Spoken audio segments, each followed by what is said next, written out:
Assalamualaikum warahmatullahi wabarakatuh. Salam sejahtera buat kita semua. Perkenalkan, nama saya Dodi Pramana, SOS MSI. Saya bertugas sebagai dosen di program studi Pendidikan Administrasi Perkantoran Strata 1 Fakultas Ekonomi Universitas Negeri Medan. Perkenankan, kali ini saya akan menjelaskan mata kuliah yang saya ampu, yaitu mata kuliah Ilmu Administrasi dengan metode DII, Delivery, Interaction, and Assessment.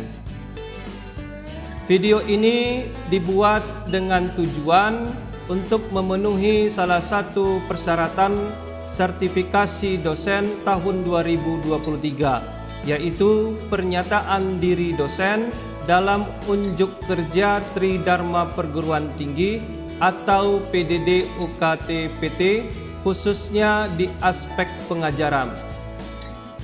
Saya akan memulai untuk menjelaskan deskripsi dan informasi umum dari mata kuliah Ilmu Administrasi. Mata kuliah Ilmu Administrasi adalah mata kuliah wajib yang berada di semester ganjil. Mata kuliah Ilmu Administrasi mempunyai bobot 3 SKS.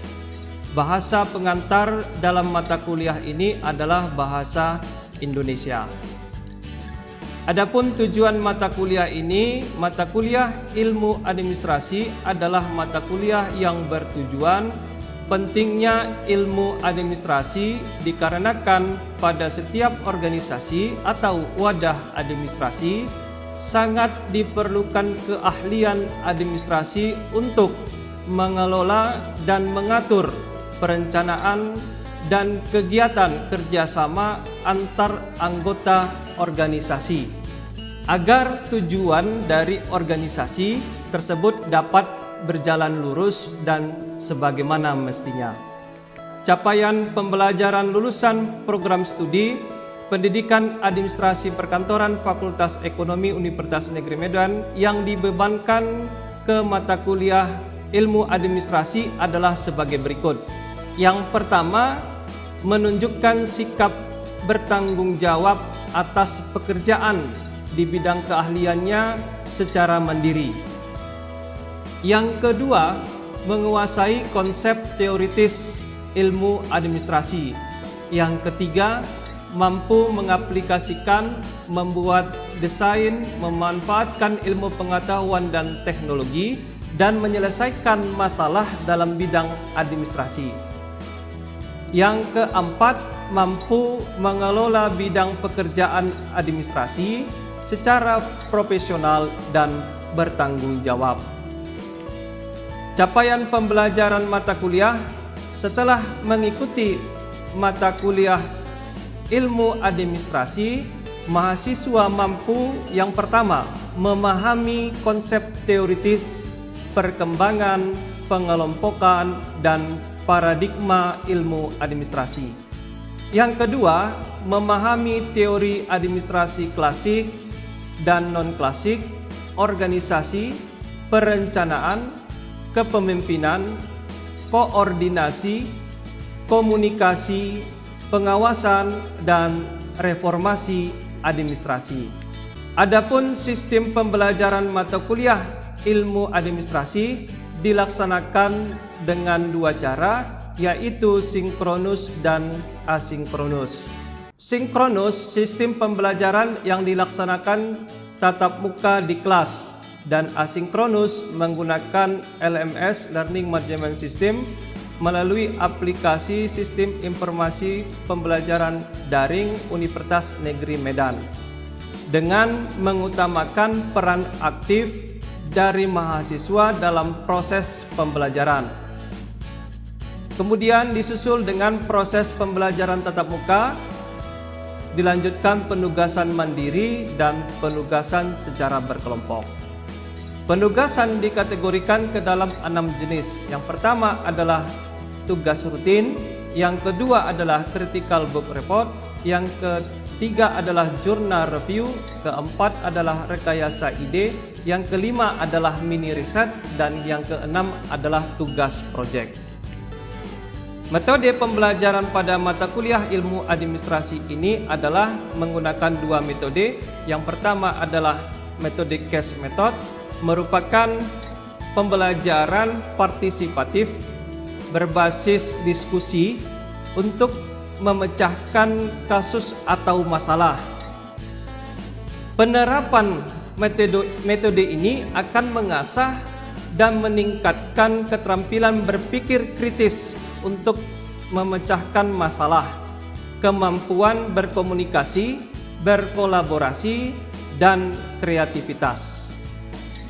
Yang kedua adalah team-based project, merupakan model pembelajaran inovatif yang melibatkan kerja proyek, di mana mahasiswa membangun proses pembelajarannya sendiri dan menerjemahkannya ke dalam sebuah produk nyata. Nah, tentunya metode pembelajaran disesuaikan dengan bahan kajian atau materi pembelajaran. Adapun referensi mata kuliah ilmu administrasi menggunakan buku e-book dan buku cetak serta jurnal-jurnal penelitian. Kemudian evaluasi pembelajaran. Evaluasi pembelajaran yang pertama adalah penugasan terstruktur, yaitu tugas rutin, critical book report, jurnal review, rekayasa ide, mini riset, dan tugas proyek. Yang kedua disusul dengan ujian tengah semester dan ujian akhir semester. Adapun bobot penilaian untuk penugasan terstruktur sebanyak 50%, UTS sebanyak 20%, UAS sebanyak 25%, dan kehadiran sebanyak 5%. Sehingga total bobot penilaian itu sebanyak 100%. Demikian informasi mata kuliah ilmu administrasi. Berikutnya merupakan cuplikan mata kuliah ilmu administrasi yang saya lakukan secara sinkronus di dalam kelas. Assalamualaikum warahmatullahi wabarakatuh. Selamat siang dan salam sejahtera buat kita semua. Pada hari ini, di siang hari ini, kita bertemu kembali di mata kuliah ilmu administrasi dengan materi perencanaan. Sebelum kita memulai perkuliahan kita, mari kita berdoa menurut agama dan kepercayaan kita masing-masing. Berdoa dimulai. Berdoa selesai. Ya, gimana kabarnya adik-adik mahasiswa? Ya, hari ini berkeadaan sehat dan tetap semangat. Ya, tentunya untuk mata kuliah ilmu administrasi. Hari ini kita masuk pada materi perencanaan, yang hari ini kita akan menganalisis video dulu ya, berkaitan dengan studi kasus yang ada pada saat ini yang terkini, dan nanti akan ada di mahasiswa review ya analisis video tersebut dan kita presentasikan secara berkelompok. Untuk itu mari kita lihat video studi kasus dari materi perencanaan ini. Perencanaan, monitoring, dan evaluasi kinerja dengan SAKIP. Sistem akuntabilitas kinerja instansi pemerintah. Mewujudkan janji-janji politik adalah masalah yang paling sering dialami oleh kepala daerah selama periode masa jabatannya berlangsung. Sehingga perencanaan pemerintah daerah harus menggambarkan hasil yang berdampak langsung bagi masyarakat. Karena kehadiran negara diwakili oleh pemerintah daerah yang tercermin dari program aktivitas yang selaras dengan sasaran pembangunan. Kepala daerah dapat melihat capaian kinerja masing-masing OPD, memberikan solusi, rekomendasi, reward, dan juga punishment. Semua hal ini dilakukan untuk memacu kinerja OPD dan memastikan tercapainya prioritas-prioritas pembangunan. Demikianlah sekilas alur perencanaan, monitoring, dan evaluasi kinerja pada tingkat pemerintah daerah yang merupakan bagian dari sistem akuntabilitas kinerja instansi pemerintah. Dengan sistem akuntabilitas kinerja instansi pemerintah daerah akan lebih mudah mengelola kinerja sehingga hasil nyata kerja pemerintah dapat lebih dirasakan oleh masyarakat. Ya, tadi video sudah ditampilkan. Oleh karena itu, kita beri waktu 10 menit buat teman-teman mahasiswa untuk menganalisis video tersebut dan nanti akan dipresentasikan dari masing-masing kelompok. Silakan.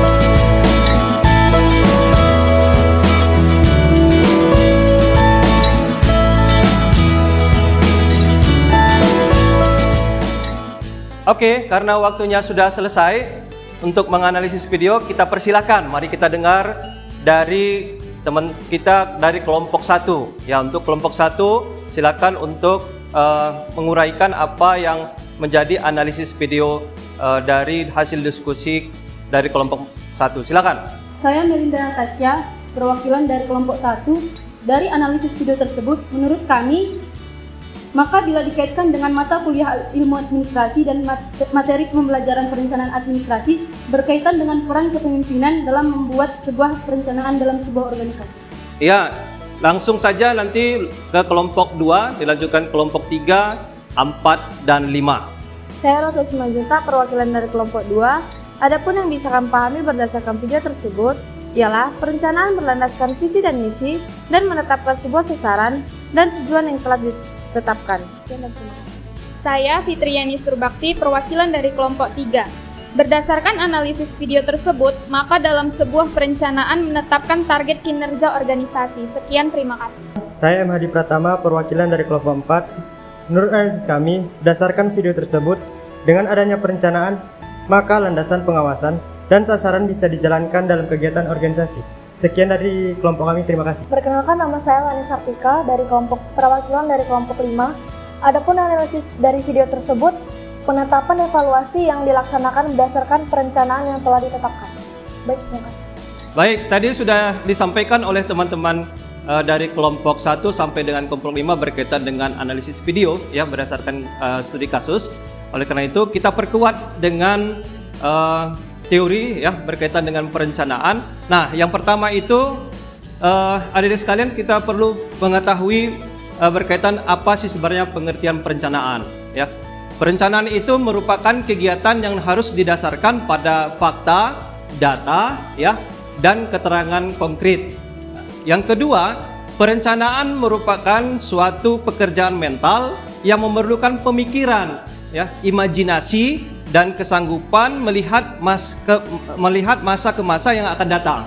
Nah, tadi kan sudah disampaikan dari kelompok 1, ini peran kepemimpinan. Nah, jadi itu perlu yang namanya pekerjaan mental ya dari seorang pemimpin yang berkaitan dengan pemikiran ya, imajinasi dan kesanggupan melihat masa depan yang akan datang. Nah, tadi sudah kita bahas berkaitan dengan pengertian, kita lanjutkan unsur-unsur perencanaan. Nah, unsur-unsur perencanaan ini ya berbagai unsur. Yang pertama adalah rasional. Rasional ini dibuat dengan pemikiran yang rasional, tidak secara hayalan ya. Angan-angan atau angan-angan ya. Kemudian harus dapat dilaksanakan. Tentunya seperti itu adik-adik sekalian. Kemudian yang kedua, dia unsur perencanaan estimasi. Ya, ini dibuat berdasarkan analisa fakta dan pemikiran yang mendekati estimate ya untuk pelaksanaan yang akan segera dikerjakan. Kemudian yang ketiga, preparasi ya, itu dibuat sebagai persiapan, pedoman, patokan, tindakan yang akan dilakukan bukan untuk yang telah lalu. Dan kemudian yang keempat adalah operasional.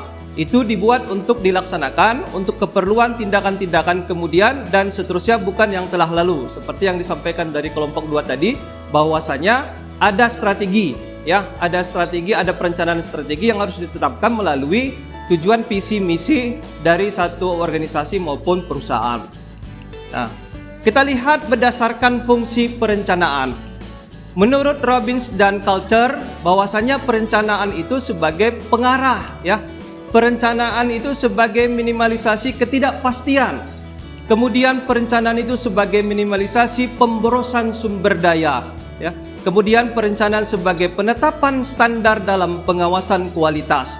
Tentunya dari fungsi perencanaan ini, dari analisis studi kasus yang kita review tadi disampaikan oleh kelompok 3 bahwasanya ada yang berkaitan dengan analisis pengawasan terhadap kegiatan-kegiatan yang dilakukan oleh organisasi maupun perusahaan. Kemudian ada persyaratan perencanaan. Ya, yang pertama adalah bersifat faktual, ya, dan atau realistis. Ya, tentunya harus realistis, ya, bersifatnya faktual, nyata, ya, yang harus dilihat dan harus direncanakan. Kemudian yang kedua, sifatnya harus logis dan rasional, ya, sesuai dengan ketentuan-ketentuan tertentu, ya, apabila kita membuat satu perencanaan secara logis. Kemudian yang ketiga, fleksibel. Yang keempat, penuh komitmen, ya, penuh komitmen. Yang kelima, komprehensif. Nah, kita lanjut pada jenis perencanaan. Nah, ini ada jenisnya, ya. Yang pertama adalah berkaitan dengan misi atau maksud, ya, dari perencanaan tersebut. Nah, ini berkaitan menggambarkan peranan atau maksud keberadaan suatu organisasi pada masyarakat tertentu.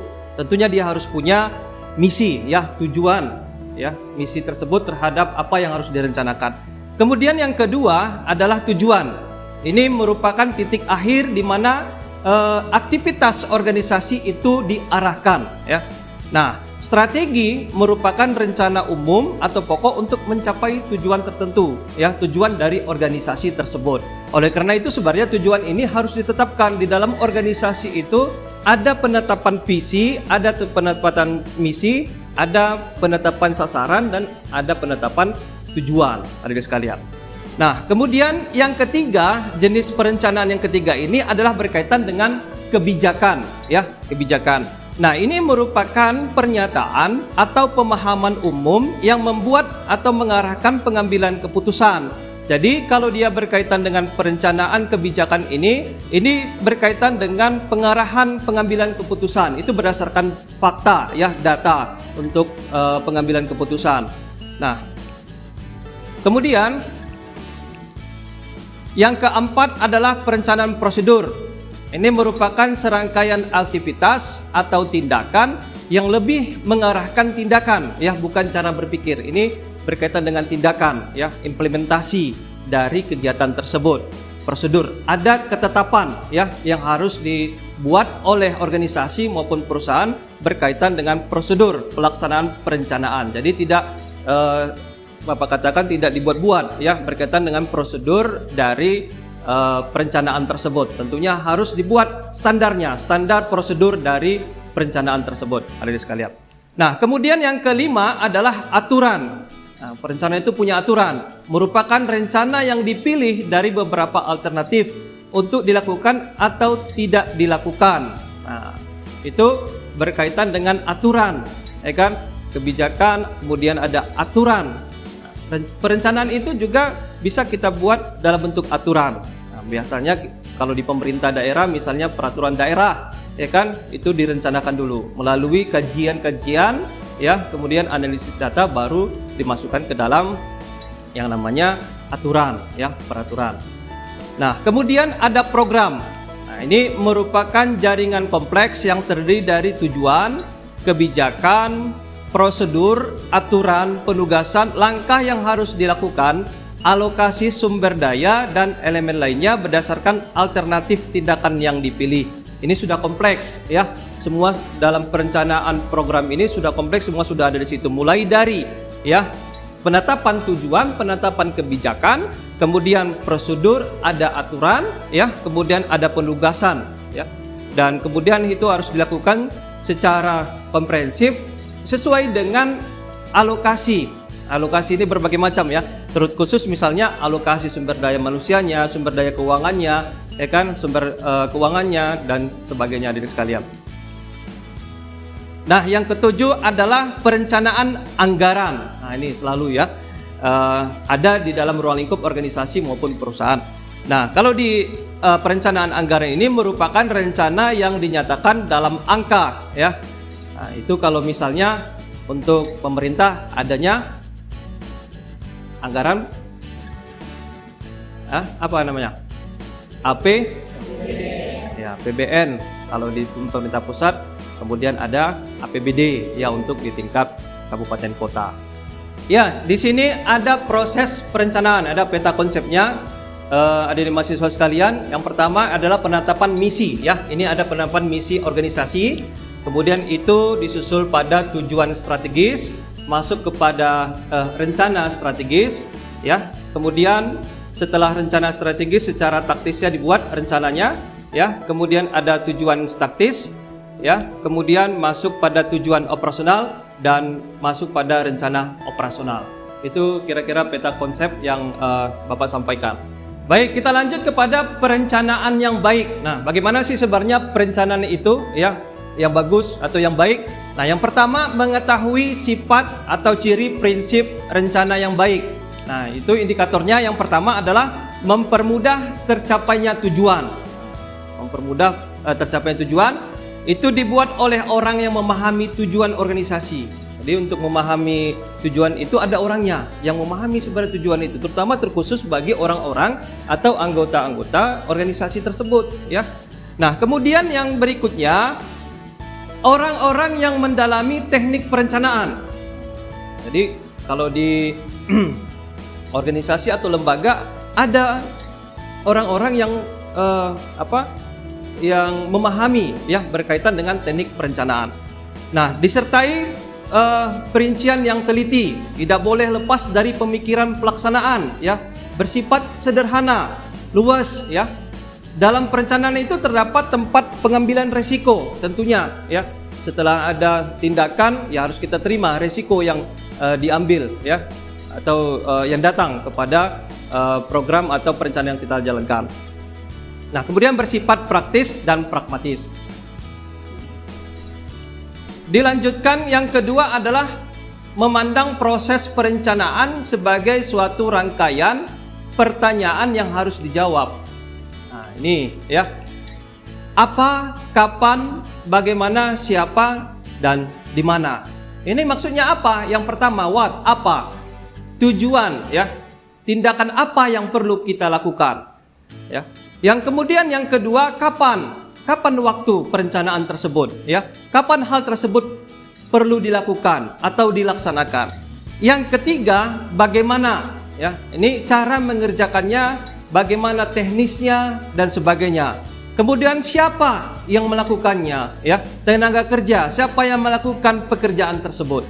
Yang berikutnya adalah di mana tempat ya, di mana pekerjaan itu harus dilakukan dan mengapa ya pekerjaan itu harus dilakukan ya. Mengapa pekerjaan itu harus dilakukan? Keperluannya untuk apa? Seperti itu. Nah, kemudian yang ketiga adalah memandang proses perencanaan itu sebagai suatu masalah yang harus dipecahkan dengan mempergunakan teknik-teknik ilmiah ya, scientific technique ya of problem solving ya. Melalui langkah yang pertama, mengetahui sifat hakikat masalah yang dihadapi. Itu poin utamanya. Kemudian yang kedua, mengumpulkan data. Kita harus mengumpulkan data berkaitan proses perencanaan itu dikatakan suatu masalah. Apa sih sebenarnya data-data yang mendukung ya berkaitan dengan proses perencanaan tersebut. Dan kemudian yang berikutnya adalah menganalisa data-data ya. Kita lakukan analisa data. Kemudian menentukan beberapa alternatif ya berkaitan dengan pemecahan masalah ya dari proses perencanaan tersebut. Yang berikutnya adalah memilih cara yang terbaik ya. Ada solusi-solusi yang berkaitan dengan pemecahan masalah ya dari proses perencanaan tersebut. Nah, yang terakhir adalah pelaksanaan, eksekusi. Baik, adik-adik sekalian, itu saja pemaparan materi dari Bapak. Apabila ada yang bertanya, silakan. Ya. Nama saya Saprian Alila Lubis. Saya ingin bertanya, Mengapa suatu organisasi memerlukan suatu perencanaan yang baik? Sekian dari pertanyaan saya, terima kasih. Baik, pertanyaan yang bagus dari Sapriani. Nah, pertanyaan tadi berkaitan dengan perencanaan, ya. Perencanaan itu dilakukan oleh organisasi, ya, untuk mencapai apa yang menjadi target atau sasaran itu secara sistematis, ya. Sehingga capaian tersebut atau target tersebut bisa didapatkan sesuai dengan ketetapan yang telah diinginkan oleh organisasi maupun perusahaan. Tentunya dengan adanya perencanaan tersebut, ya, dalam suatu organisasi dapat mengurangi yang namanya resiko-resiko yang itu tidak diinginkan, sehingga visi misi dari satu perusahaan ataupun lembaga maupun organisasi bisa mencapai tujuan sesuai dengan sasaran yang tepat. Saya pikir seperti itu. Baik, ada lagi yang mau ditanyakan? Silakan. Perkenalkan, nama saya Yeni Festriana Manurung, ingin bertanya kepada Bapak mengenai bagaimana langkah-langkah pengambilan keputusan dalam sebuah perencanaan. Sekian dari saya, terima kasih. Bapak akan menjawab pertanyaan dari Yeni berkaitan bagaimana langkah-langkah pengambilan keputusan dalam sebuah perencanaan. Nah, yang pertama kita harus menentukan persoalan, ya. Persoalan itu tentunya berdasarkan berbasis masalah. Kemudian yang kedua, kita harus mengembangkan yang namanya alternatif, ya. Alternatif yang dimaksudkan di sini adalah alternatif apabila misalnya permasalahan itu tidak bisa dipecahkan. Tentunya punya ada ide atau gagasan-gagasan yang diambil. Kemudian yang ketiga, adanya evaluasi, ya. Evaluasi terhadap gagasan tersebut ataupun evaluasi terhadap ide yang telah diambil. Nah, yang berikutnya adalah mengambil satu kebijakan berkaitan dengan ide tersebut atau gagasan tersebut sesuai dengan apa yang menjadi alternatif dari gagasan kita. Dan kemudian terakhir adalah pelaksanaan dari yang namanya ide tersebut atau sasaran yang kita tetapkan. Kita lanjutkan dengan kuis. Kuis ini menggunakan aplikasi Kahoot. Adik sekalian sudah tampil PIN dan barcode. Silakan masuk pada aplikasi Kahoot dengan menggunakan PIN maupun menggunakan barcode. Nah, di situ ada pertanyaan dan silakan adik sekalian jawab pertanyaan tersebut. Dilanjutkan nanti kita akan berikan reward untuk siapa yang cepat dan nilai yang paling tinggi. Silakan untuk masuk dulu ke aplikasi dan silakan mengerjakan.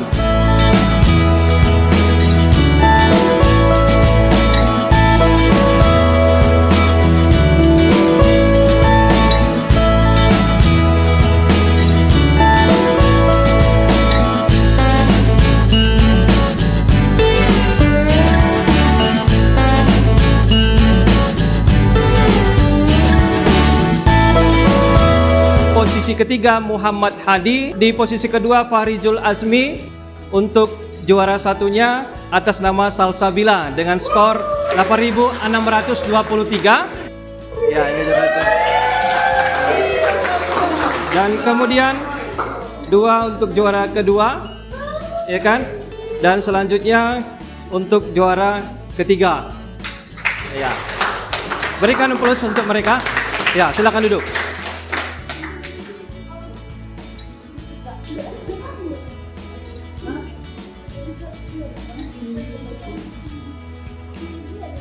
Baik, adik-adik sekalian, itu saja dulu untuk pertemuan kita pada kesempatan hari ini untuk mata kuliah ilmu administrasi dan mata pembelajarannya yaitu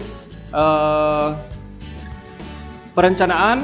Untuk itu kita ketemu di pertemuan selanjutnya. Selamat siang, Assalamualaikum warahmatullahi wabarakatuh. Salam sejahtera buat kita semua. Demikian informasi mata kuliah ilmu administrasi dan cuplikan video pembelajaran yang saya lakukan di Prodi Pendidikan Administrasi Perkantoran Fakultas Ekonomi Universitas Negeri Medan. Demikian, Assalamualaikum warahmatullahi wabarakatuh. Salam sejahtera buat kita semua.